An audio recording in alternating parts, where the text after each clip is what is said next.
Good afternoon everyone and welcome to the Great Guild Wars 2 countdown. For today, only 18 or 15 days remaining. My maths is so bad sometimes.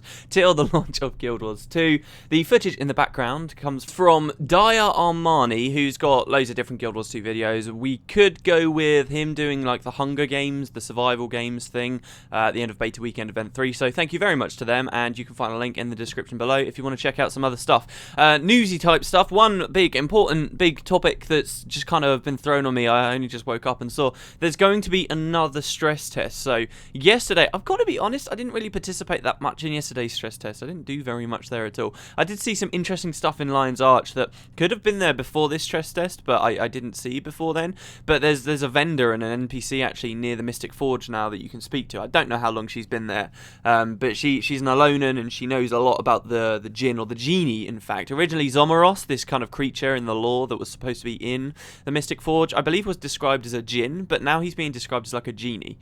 And she kind of interacts with him and she'll teach you a little bit about the Mystic Forge. Not that much, to be perfectly honest. It's still this massively complicated thing to me. But she also sells some other stuff.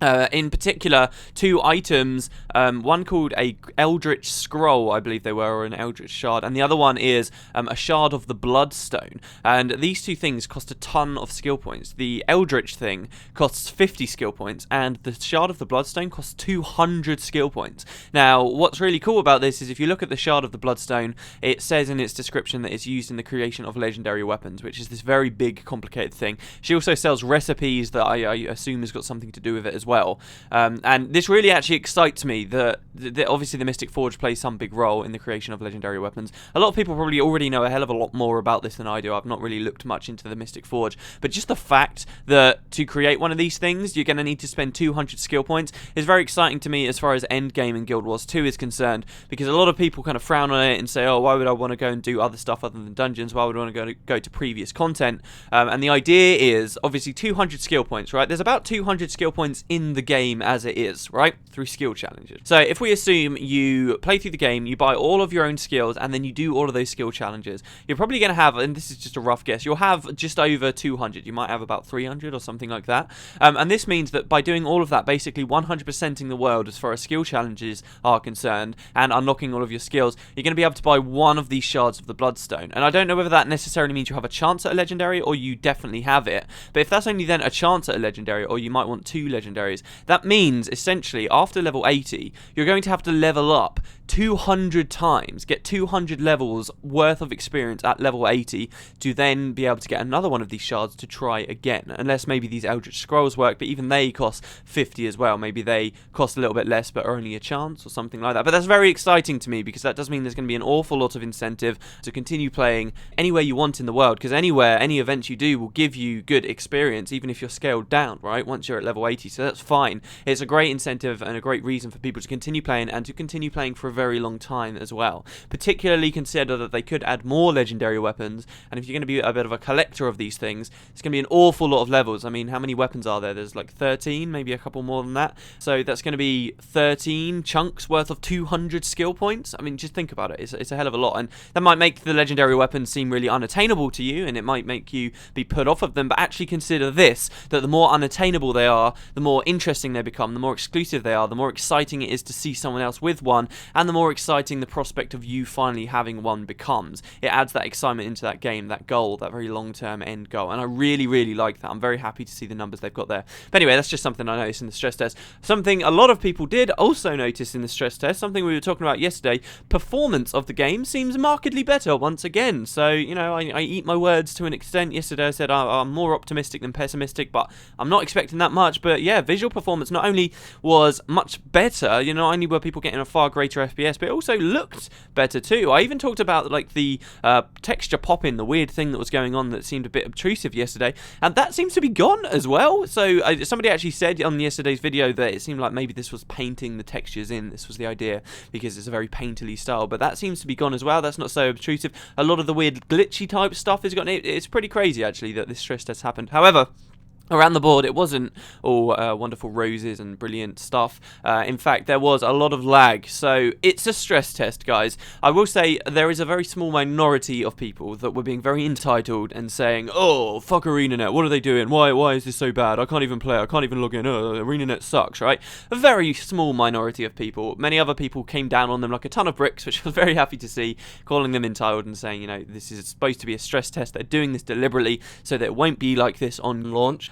Some people did say, and I would agree to an extent, ArenaNet probably are seeing how low server resources they can get while the game is still in a playable state. They're probably doing that. They are a business. It's in their best interest to make sure that they're not wasting money on server resources that don't have to be there. That's totally fine, though. You shouldn't be holding that against them for trying to actually be the most efficient as they possibly can with the servers. And if that is what they're doing, then fine. These things take testing, and that is what a stress test is about. So a big thanks pretty much to everyone that was in the majority and was being sensible, and then there was just the minority. We all get to sit back and laugh at now for being such dicks about the performance, but maybe it got to ArenaNet's head. Maybe they decided that they did need more testing.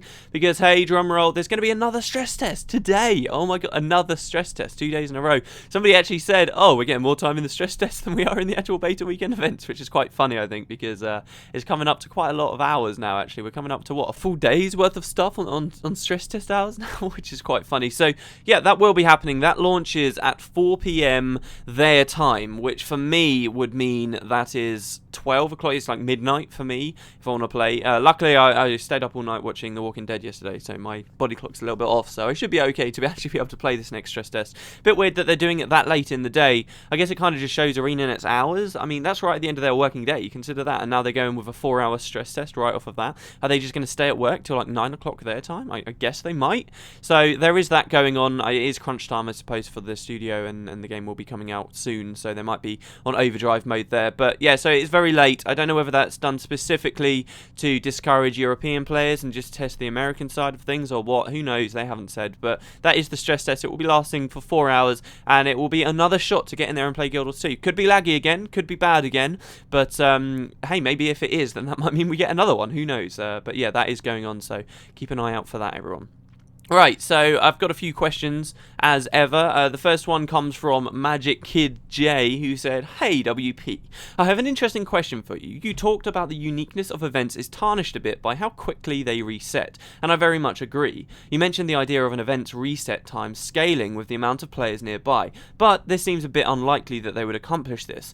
Do you think it would help if they simply increased event downtime overall? What sort of problems do you see with this, if any, and what is the likelihood of us seeing any sort of changes?" I think there's a very, very low chance that they'll do this. Just to clarify, I put myself in the camp, even though I would agree that if events are rolling too quickly, it does diminish a little bit of what events are good for, in that making it feel like we've had an impact on the world. I would still say I would prefer a Guild Wars 2 with events that are running too frequently than a Guild Wars 2 with events that are running too infrequently, because if they're running too infrequently, then that's going to cause a lot of problems for players who begin to feel like, once again, more of the focus is on heart quests rather than events themselves. And particularly when you do look at the late game stuff like Ore in particular, where there are no heart quests. I mean, these systems are very integral to one another, where there aren't any. If they were to just lower the downtime of events, that's going to be terrible. That's like, where's all your content gone? It's just not there anymore.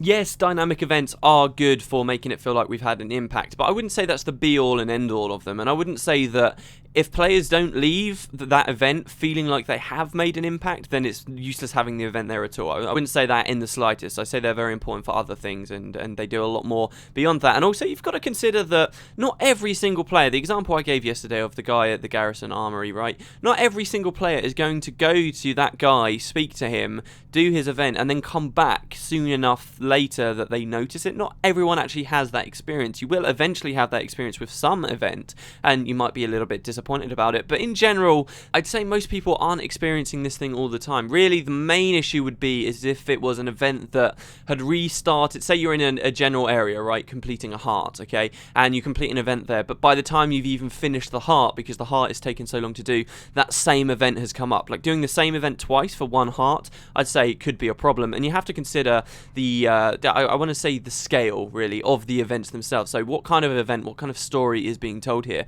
Is this an event that is spawning something like Tequatl the Sunless, right? Because you kill him, you kill Tequatl, you kill the Shadow Behemoth in the Queensdale Swamp, you do something like that, and that comes back really quickly. If that happens, that's going to be a bigger problem than some, stupid little guy at the armory that could feasibly need more weapons. You can justify certain things like that. So it changes on an event-to-event basis, and I'm sure these are the kind of things that, I hate saying it because I keep saying it, but it's like after launch, these are things that ArenaNet will know which ones are the real problem ones, or maybe their internal testing's telling them that kind of thing already, and they'll be able to figure out before launch comes. Also consider as well, and I hate to put so much focus on after launch, it will come after launch, it will come after launch, but there is also the possibility that after launch, with things like problem areas where there aren't enough events, so certain events are having to cycle too quickly, the live team can always add more events. They very much stated that's their intention, to add more events, and maybe this will be how they decide where they want those events to be. They'll be looking at the areas that don't have enough and are just having certain events that are cycling too quickly, and that's where they put new ones.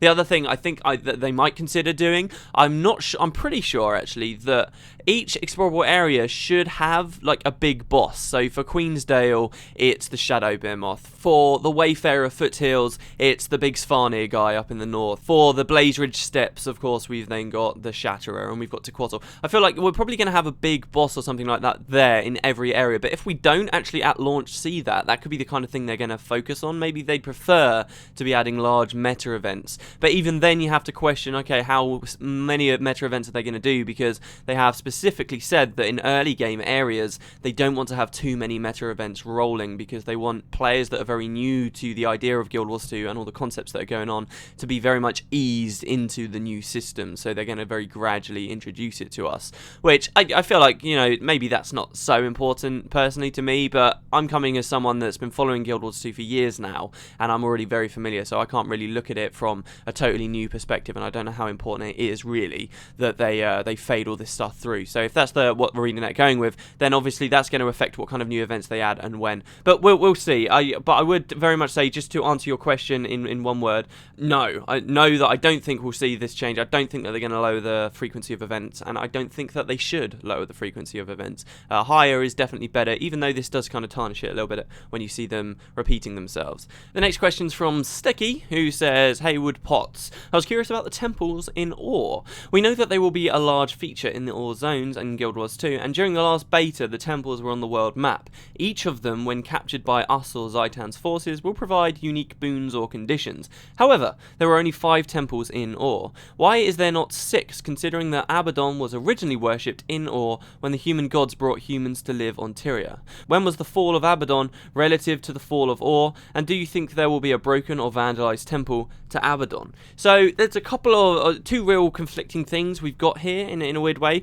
One thing, we had an interview, I believe it was an audio interview, maybe with War Tower, with Ree Sosby, again I believe, quite a while ago, where she talked about this idea of Abaddon. In fact, this was one of the first times the world builders really talked extensively about what Ore itself was going to look like. And she talked about how in Ore, originally, this was before anyone was talking about them as a gameplay mechanic or anything, that we would see temples to the gods. And she described how people, back when Ore was, alive and thriving, and before the cataclysm and before all of this stuff, even while the gods were still there, the humans used to worship the gods, and they would have great parades in their honour out the front of their courts. In particular, I believe Balthazar was the one that was mentioned, that they would kind of prove that their strength and their armies would march in front of him to sort of worship him. And there were these great courts and stuff to all of the gods, and they were all there. And she specifically said Abaddon was there as well. She said, obviously, back when the gods were there on Tyria, it was 6 gods. The gods left when they cast Abaddon down. It was this whole event of the Exodus that were all triggered off at the same time. So before the Exodus,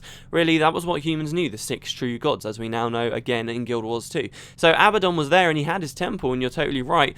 So I can see why Ree would then have said, right, well, yeah, Abaddon's here. You can see his temple in Guild Wars 2. It's there. You can see it. But then, also, you have to consider there has been a lot of lore established in Guild Wars 1 that explains why Abaddon was wiped from human knowledge, basically. So they released prophecies, right? And we had the 5 true gods. They released factions and we had the 5 shoe gods. There was never any mention, not even the slightest hint or inkling, I promise you this, that there was ever a 6th god. Nothing. There was no threads laid down or anything. So it could well be that when they got to designing Nightfall, they thought to themselves, right, we're going to add a 6th god. And then they retroactively looked at all the previous stories that they'd done, and they managed to tie it all into Abaddon somehow, which is what they did. But when Nightfall came out, they now had to explain, why has no one heard anything about this 6th god? This is quite an important character. This is an influential character on the world. This is something that surely we would have laid hints to. How are we going to explain that there has just been nothing about this at all? And they came up with this story that when Abaddon was cast into the realm of torment and imprisoned after he'd gone to war with the other gods, everything about him was wiped off of Tyria. All of his temples, all of his shrines, everything about him was just completely and utterly destroyed, and he was completely forgotten, and there was no way that any threads or knowledge of him could have survived the passage of time. Obviously it did to an extent, because there were people in Nightfall, Varesh Ossa in particular, and General Kayet, who basically introduced her to all of this dark magic, that did know of these kinds of things and did know about Abaddon. And in Nightfall, for the first time, while you're exploring around the world, you do begin to find shrines and stuff that have survived the passage of time that do talk about Abaddon. But let's go back to Ur. Now, there is the story that Abaddon had a huge temple and stuff at Ur, and now we also know that everything about him was wiped off. This would be the primary place that they wiped it off. Abaddon lived there, so the other gods presumably would have been like, right, no, we are getting rid of your temple right now. That is it. Bye-bye. And they got rid of Abaddon. So the question is, I wonder whether Reed was just remiss in when she was telling the story about how you could get to Abaddon's temple, and now it's not there because obviously that's how the law says and she just slipped, or whether we give her some more credit than that and maybe it runs a bit deeper and there is something to do with Abaddon somewhere in Ur. It's just that it's hidden, perhaps. I mean, we did see in Guild Wars 1 that there was the Temple to the Six, which was this big place. I believe it was a temple that's said to be in the Desolation, which would have put it around the Crystal Sea, which again kind of was near Ur. But in Guild Wars 1, we had this story of a great temple to all 6 gods, and when Abaddon was destroyed, it was cast down like much other stuff to kind of hide him. And in fact, this temple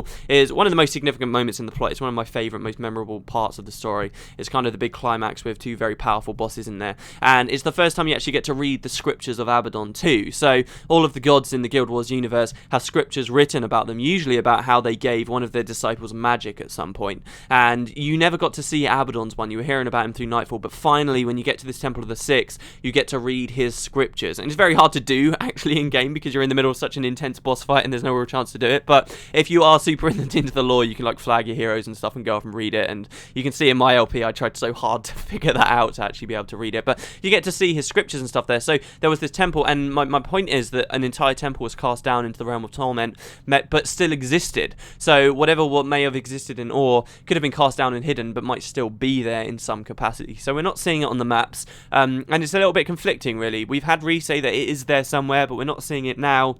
And we do kind of have an explanation for why it's not there. I guess we'll just have to see in-game whether it really is there, and if it is, then how so. But it's an interesting idea, it really is. And I would love to see Abaddon stuff in Guild Wars 2, because even though that was very much a Guild Wars 1 story, it was a big part of the plot and a big part of the universe, and I think it would be a shame to just totally ignore that, if you see what I mean. It really would.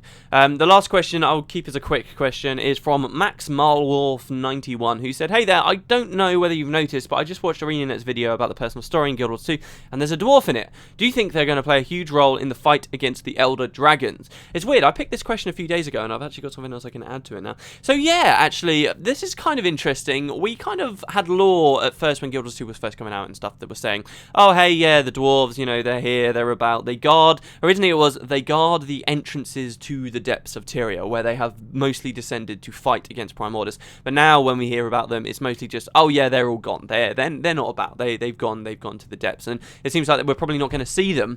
But in the first trailer, this whole story, I should say, it was established that maybe the dwarves were going to be about. And in the first trailer, indeed, we did see a dwarf alongside all of these humans. This story, I guess, that the third novel is supposed to be about, fighting against Zaitan when he first arose. You get to see a dwarf there alongside the humans and stuff. But then they kind of went out and out and out. But now in a really recent trailer, really recent video about the personal story, you see a dwarf there. So dwarves clearly do still have a role in the game. How big it is, I don't know. I'm beginning to put these in the same kind of of group as Glint's Child. I feel like they're going to be very important, but only with their respective dragons. So Glint's Child is kind of taking a backseat at the moment, but I feel like will probably be pushed forward when they do stuff to do with Kralkatorrik. And similarly with the dwarves, I feel like they could be there in game. They might have some part of the personal story. All of the information we have about the Elder Dragons really comes from them. They're one of the last ancient races, aside from the Jotun, who seem to have forgotten everything, that actually has knowledge about the Elder Dragons. In Guild Wars 1, we knew that they had a lot of information about Primordus, indeed. And in fact, Zaitan, if you've ever wondered, how did the Elder Dragons get their name, Zaitan?